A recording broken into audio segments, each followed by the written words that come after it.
existe un mundo mejor. Quédate a disfrutarlo, que juntos somos un montón. Y a este montón que juntos somos, ya saben que si dejamos de estar juntos no somos más este montón, le damos a partir de este momento nuestra cordial bienvenida cotidiana. Saben que de lunes a viernes, de 14 a 16, en días hábiles o feriados, de enero a diciembre, tenemos para proponer un pacto de imaginaciones. Sí, como decía Eve de Bonafini, al pensarlo bien, la radio es un tema que nos funciona en los vericuetos de la mente, en el teatro del cerebro. Nosotros pretendemos compartir con ustedes un viaje. Vieron que el sonido de la radio se combina en nuestro cerebro con las imágenes que vamos produciendo, que a veces son producto del recuerdo, de un esfuerzo por sumar elementos, de la nostalgia, pero como quiera que fuese se arma una cosa diferente cuando conectamos las imaginaciones. Y cuando decimos un viaje, no decimos un programa de viaje, sino que el programa sea como un viaje, que nos permita mirar las cosas desde otro punto de vista y al fin de la experiencia salir modificados. A veces hay que pensar que el que no cambia todo no cambia nada. Y hoy, como hay un debate sobre qué es la agenda, y mucha gente, sin darse cuenta, sigue las agendas de los poderes, nosotros tratamos de cultivar una agenda propia, que no evade la realidad, pero la mira de manera diferente.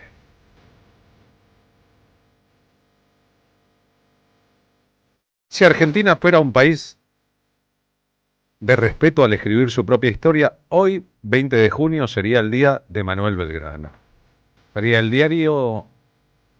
día en que homenajearíamos entre todos al creador de la bandera argentina, a uno de los hombres más lúcidos de nuestra historia, pero resulta que hoy es el día de la muerte de Belgrano.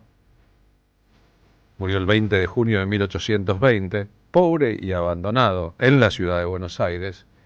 Y entonces la versión oficial de la historia inventó en el día de la muerte de Belgrano el día de la bandera.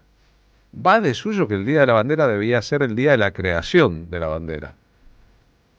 Los meses de febrero deberíamos celebrar como en 1812 Belgrano, el desobediente, hizo por primera vez lo que llamamos hoy el pabellón nacional. Pero no, superpusimos a la fecha de su muerte, tampoco es la de su nacimiento, el día de la bandera. Así que este día es un día de celebración doble. Por un lado, la enseña de la patria, tan vilipendiada a lo largo de la historia, tan mancillada por el comportamiento de algunos en la Argentina, y por otra parte el día de homenaje a Manuel Belgrano, que no solo creó la bandera, sino que fue uno de los hombres más cultos, progresistas e inteligentes de su era, y que, por si fuera poco, siendo un abogado, siendo un tipo de leyes, un funcionario del gobierno de la corona a partir de su retorno de España en 1805, tras sus estudios de abogacía en la Universidad de Salamanca, cuando llegó el tiempo de las armas, el tiempo de defender con las armas la revolución, fue un guerrero. Y se anotó 2 victorias monumentales en el norte argentino, en las batallas de Salta y Tucumán. Este es el recordatorio que la por entonces presidenta Cristina Fernández de Kirchner hizo de la figura de Belgrano. Terminó diciendo que era su prócer favorito cuando la bandera cumplía 200. Manuel Belgrano es mi prócer preferido y quiero decirte algo también. Tengo mis mejores recuerdos más emocionados de ese interminable desfile cívico aquí en Rosario con esa bandera, la más larga del mundo, y el amor de la gente por su bandera, por Belgrano. Y me da un poco de rabia que lo recordemos el día que se murió. Yo siempre digo que a los próceres como Belgrano, como San Martín, no hay que recordarlos el día de la muerte, hay que recordarlos en el apogeo de sus luchas y de sus batallas. Está muy bien que recordemos a San Martín cruzando los Andes, pero sin las batallas de Belgrano, sin las victorias de Tucumán y Salta, San Martín nunca hubiera podido cruzar los Andes. Además Belgrano, un brillante abogado que largó las leyes y empuñó el fusil para luchar por la patria. Además fue un economista y además fue un hombre muy apasionado en su vida. No sé si hubiera podido ser la esposa porque no lo casaba nadie. Pero a Belgrano no lo casó. Saben que Belgrano nunca se casó. Amores con María Josefa Ezcurra, con Dolores la Tucumana, pero no había forma. Y bueno, hubiera sido la amante a lo mejor de Belgrano, qué sé yo, no sé. Pero algo con Belgrano hubiera tenido, estoy absolutamente segura. Así que sí, Manuel Belgrano es mi prócer preferido. ¿Esto será parte de lo que no se le perdona a Cristina? ¿Ese desparpajo para relacionarse, incluso en primera persona, con la historia? No lo sabemos, pero sabemos que a Belgrano no solo lo persiguió una época, sino que también, como está claro, lo persigue incluso la conmemoración y la celebración de su obra más trascendente con el paso del tiempo. Y saben que hasta ahí, hasta 1812, cuando el desobediente Belgrano, sin pedir permiso, creó la bandera, y se lo reprocharon y le dijeron guarde ese trapo y vaya al frente norte y retire las poblaciones de Salta y Tucumán, y él hizo todo lo contrario, en lugar de retirarlas, las empoderó, armó un ejército, combatió y ganó.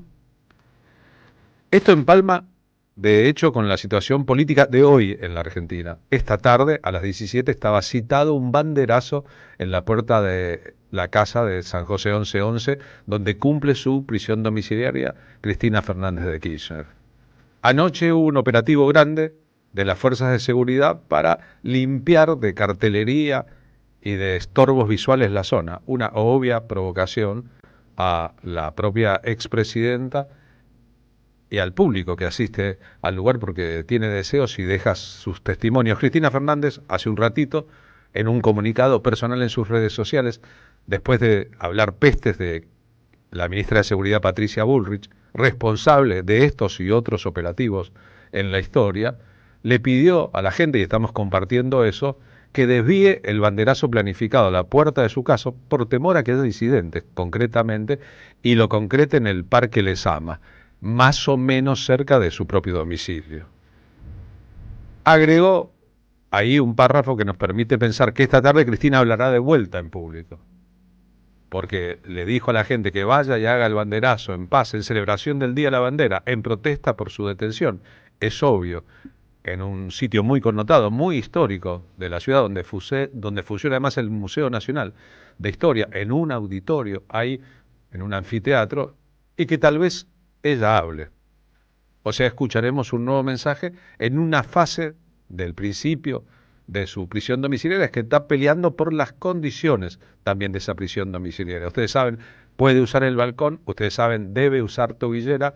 El reclamo de sus abogados hoy a los tribunales es que no burocratice el acceso a su domicilio por parte de las personas que quieren interactuar con ella, porque si cada una de las que no forma parte de la lista de sus familiares y médicos tiene que pedir permiso al juzgado, es evidente que se pone una traba a su ejercicio de un derecho. Por darles un ejemplo, Lula da Silva ya confirmó que en los primeros días del mes de julio vendrá a visitarla a Buenos Aires. Pero si el presidente de Brasil o cualquier otro tiene que pedir permiso a un tribunal y depende del permiso del tribunal, la verdad es que es un hostigamiento. Para Cristina Fernández de Kirchner y para el periodo histórico en que le tocó presidir a la Argentina o ser la esposa del presidente Néstor Kirchner, la revalorización de los símbolos patrios de la historia argentina fue muy importante. No resultó el único día que habló sobre Belgrano, aquel en que en Rosario se celebraba los 200 de la creación de la bandera. Creo que a nuestros próceres debemos recordarlos como hombres y mujeres de carne y hueso, que ahí está el mérito, porque si fuera Superman, hacer cosas de Superman no sería ningún mérito. El mérito es hacer cosas de Superman siendo hombres y mujeres de carne y hueso. Ese es el verdadero mérito que tienen los patriotas. ¿O no? Entonces, además Belgrano, un brillante abogado que largó largó las leyes y empuñó el fusil para luchar por la patria, además fue un economista y además fue un hombre muy apasionado en su vida. Yo no sé si hubiera podido ser la esposa porque no lo casaba nadie, pero a Belgrano no lo casó, saben que Belgrano nunca se casó. Amores con María Josefa Ezcurra, con Dolores la Tucumana, pero no había forma. Y bueno, hubiera sido la amante a lo mejor de Belgrano, qué sé yo, no sé. Pero algo con Belgrano hubiera tenido, estoy absolutamente segura. Mercedes Sosa, adiós a Belgrano. Cuando uno escucha improvisar a Cristina Fernández de Kirchner,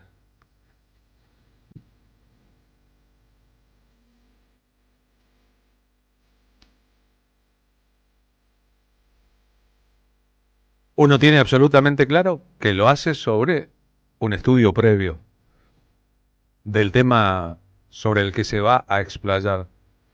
Cuando uno escucha leer discursos al actual presidente y tropezar con la gramática, con las palabras escritas, con el castellano, percibe inmediatamente una diferencia sideral entre la capacidad política y estadística de uno y otro. Y sin embargo, aquí estamos. Algo muy turbio nos trajo hasta este presente. Es la misma parte de la Argentina que condenó a Belgrano a la pobreza. Ustedes saben que porque el Estado Nacional así lo decidió, después de los colosales triunfos en las batallas de Salta y Tucumán, el Estado premió con 40.000 patacones de aquella época a Belgrano. Era una cantidad importante de plata. Belgrano venía de una familia rica de descendientes italianos.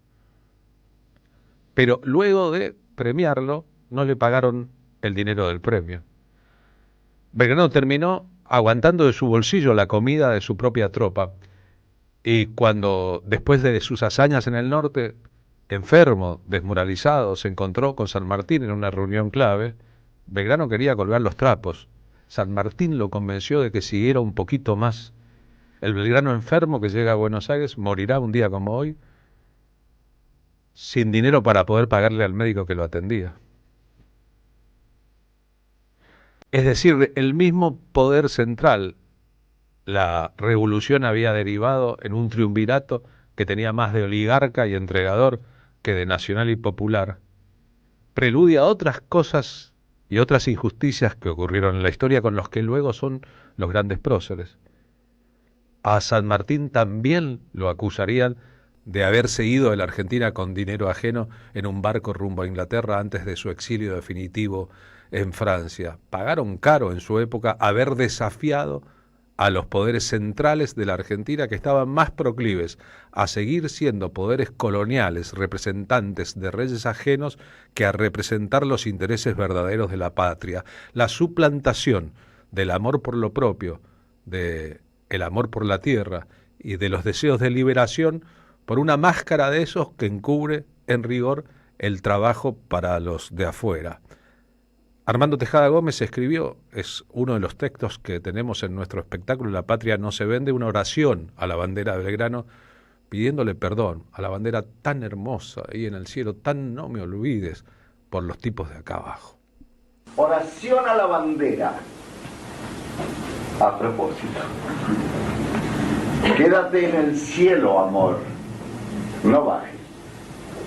Aquí abajo los grises son tan grises que de algún modo gris van a ultrajarte.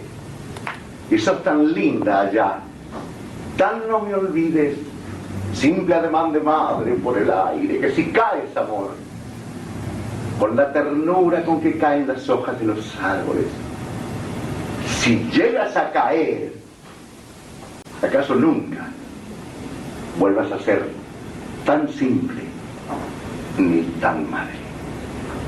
Déjanos a nosotros, los humildes, los que nunca te usamos ni abusamos de tu inmenso silencio planetario, que cuidemos la altura donde habitas, celestemente azul y como el aire. Déjanos a nosotros, los humildes, de los otros piadoso no hablar.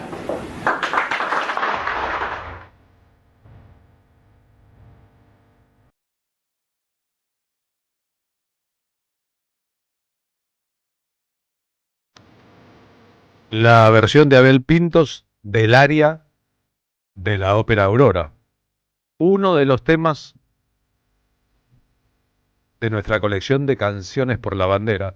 Pero, ¿saben que hasta antes de ayer nomás no había ninguna canción para Belgrano? ¿Que existe un himno a Sarmiento y no un himno a Belgrano?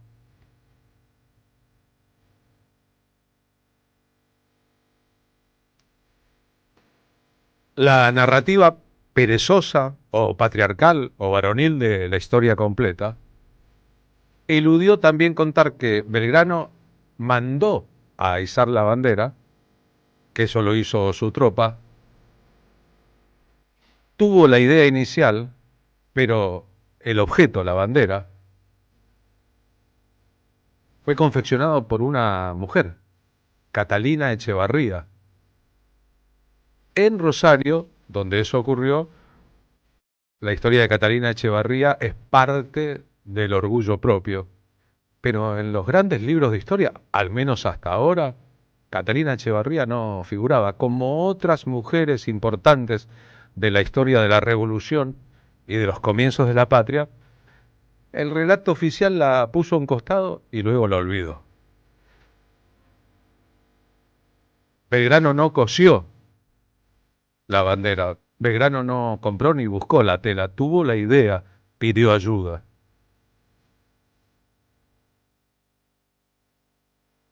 Y resulta curioso que meses y meses después de la Revolución, 25 de mayo de 1810, febrero de 1812, no hubiera una identificación para las tropas propias. Es más, se seguía saludando acá en la ex colonia española, a esa altura, la bandera española era el único símbolo que existía, el símbolo de la sumisión de los virreyes y sus orbes al poder central en Madrid.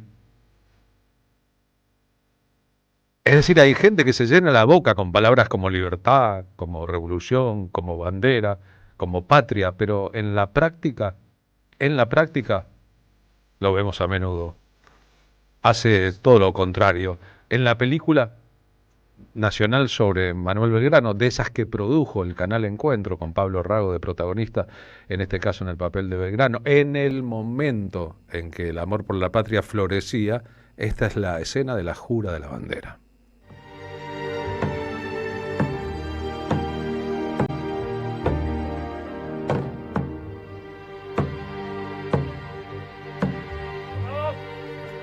Me tienen que escuchar. Tenemos que empezar todo de nuevo. Todo de nuevo. Es una escena en que a punto de morir en Buenos Aires el 20 de junio de 1820, transpirando y en la cama afiebrado, se le pasan por la memoria a Belgrano los recuerdos de aquel otro 20 de junio, de aquel otro febrero.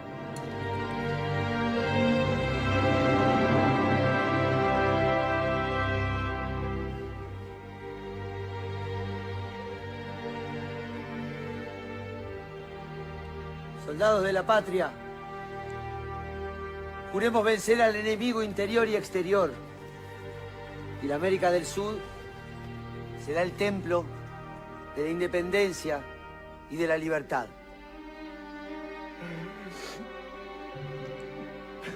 Y en fe de que así lo juráis, decid conmigo: ¡viva la patria! ¡Viva la patria! ¡Viva la patria! ¡Viva la patria! ¡Viva! ¡Viva la patria!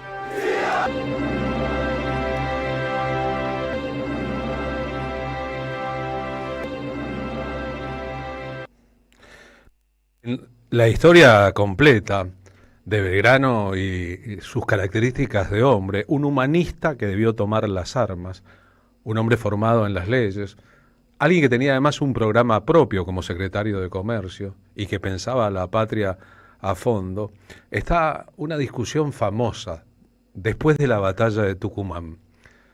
Belgrano es el líder de una tropa fervorosa que tiene entre sus cuadros militares a Manuel Dorrego. Manuel Dorrego fue uno de los grandes luchadores armados de la historia argentina.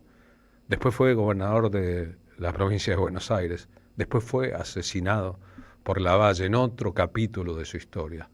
Pero en aquel momento, después del triunfo militar en la batalla de Tucumán frente a un ejército realista feroz que había hecho tropelías de todo tipo en el norte argentino, cuando concluye el combate, los oficiales de Belgrano y el coronel Dorrego, al que le decían el loco por su afán combativo, entonces tiene una reunión con el propio Belgrano.